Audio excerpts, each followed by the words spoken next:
the most important reason why you are stagnant in your mid-career journey, and 6 steps to come out of this stagnancy. This is what I'm going to share in this video. My name is Purav and I am the founder of Career Ownership Hub. We are one of the fastest growing community of aspiring professionals, and we believe in becoming a creator of circumstances.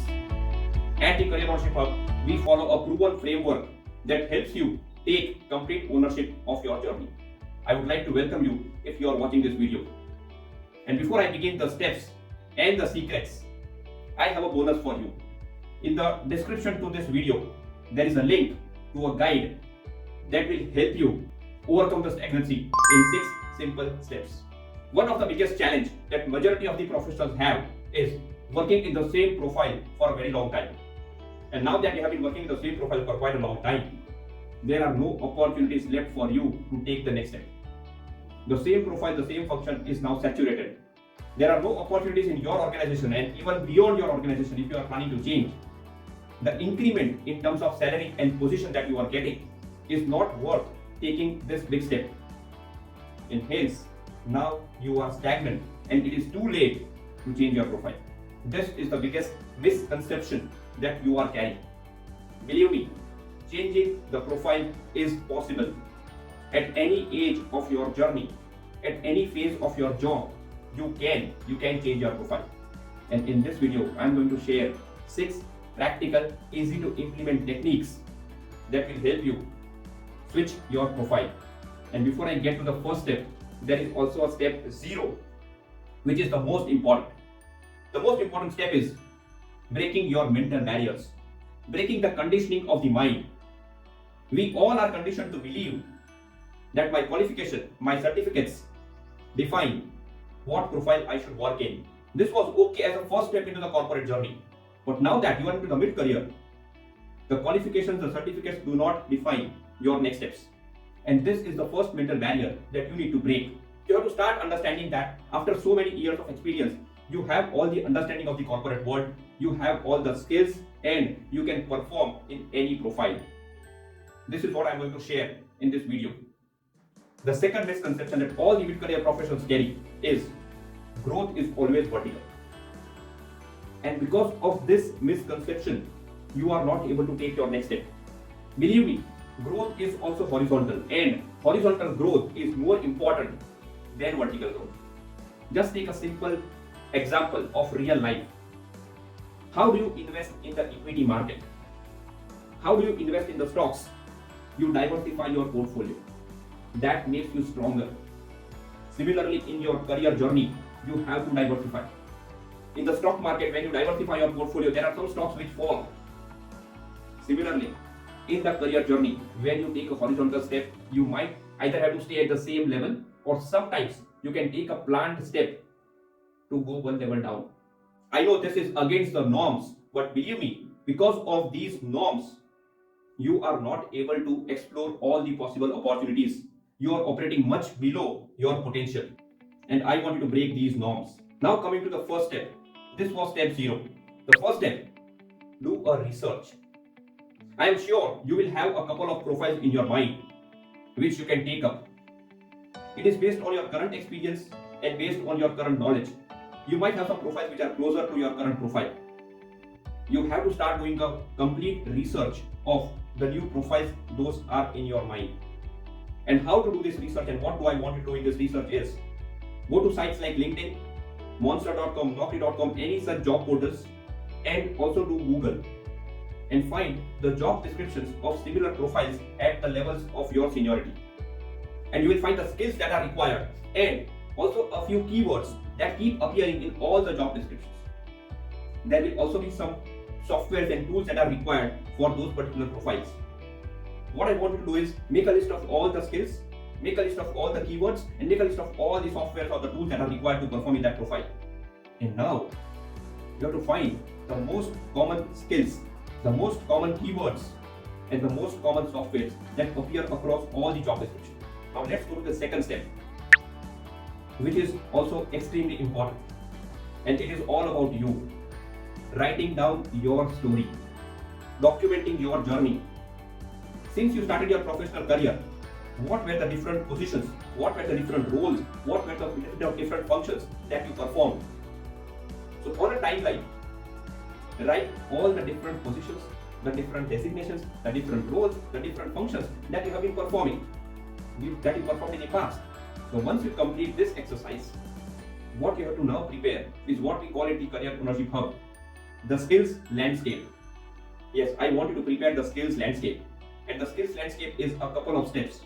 The first step in the skills landscape is what we call as a skills inventory, creating your skills inventory. As you write down all the designations, all the functions, all the roles, whatever you have been through, below each and every role, below each and every function, write down the skills that you applied while you were performing and the skills that you acquired because it was a requirement of the role. Remember, for the skills that you acquired, you will have no certificates and these are not required, but you have acquired the skills. And this means that you have those skills. What you get with this exercise is called your skills inventory. Also make a list of all the software, all the tools that you have used at any point in your career. The tools like SAP, the tools like the softwares like Salesforce, etc., etc. There could be some design software, whatever are these. And then the third step is preparing a skills mapping matrix from the list of the skills that you have got from the job descriptions, the list of the softwares, and your skills that you have acquired during your journey and the tools that you have used. Start mapping. Take all the skills from your inventory which are common to the most common skills from the research that you have done. And now what you get is your skills mapping matrix. You will realize that majority of the skills that are appearing in the job description have been used by you during your entire journey. But because you have never done such exercise, you do not realize that you have such a huge inventory. Continuing the third step, what you have to do now is follow a framework which is a Career Ownership Hub framework, RISE, the RISE framework, where R stands for retain, I stands for ignore, S stands for strengthen, and E stands for earn. As you do the skills mapping matrix, you will find there are some skills which are common in the most common skills in your skills inventory. You have to retain those skills. There will be some skills which you possess but are not required by the new profiles. For a while, forget those skills. Ignore. There are some skills which are very common, which are must required as per the job description. You have those skills, but you are not so strong in those skills. Strengthen those skills. Start working to strengthen these skills. And the last is earn. That is, there will be some skills which you need to learn. And these are the skills which will help you identify your learning goal. What you need to learn in the next few months. But let me tell you one thing. This list of skills to be learned should be minimal. You cannot learn a lot of skills. You cannot master a lot of skills in such a short time. So keep that, ensure that it is minimal. Coming to the fourth step. Now, because you want to move into a new profile, you have to position yourself. People have been knowing you for performing a particular task, operating in a particular profile. But now because you want to change profile, you have to position yourself for the new profile. And for that, you have to start reading about that particular profile, what is going on in the market, what is happening in that particular profile, what are the new trends there. And start reading and start writing. Writing on platforms like LinkedIn, participating in industrial events where you again position yourself as a person who is inclined for the new function, who is inclined for the new profile, who is looking forward to the new trend. And as you position yourself, start networking with people who are in that profile. These are your stakeholders. You should start networking with them and you should start discussing with them about what is happening in that particular profile. Do not ask for a job immediately. First, you have to engage with the people. And as you do this, the next step is you might get opportunities for which you have to apply for. But before you do this, you have to start working on your resume. You have a resume but which is meant for your existing profile, or maybe not even that. You have not updated your resume for quite a long time.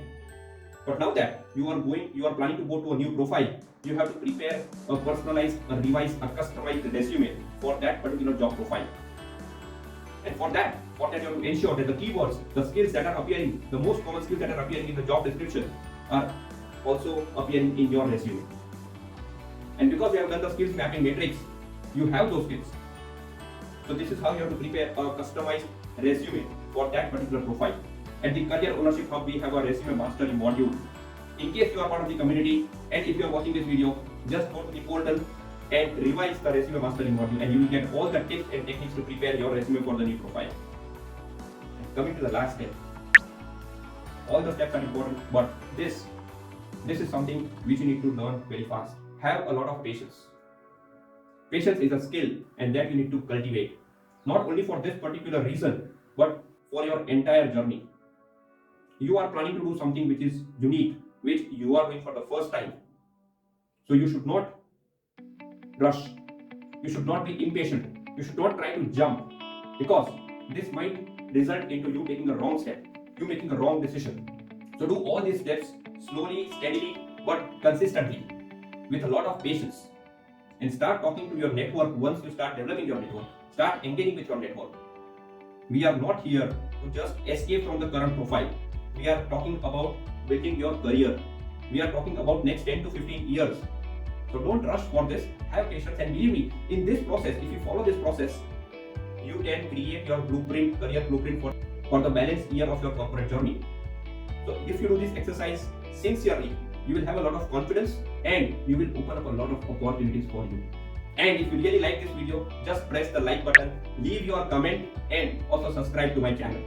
Thank you so much and all the best for your next step.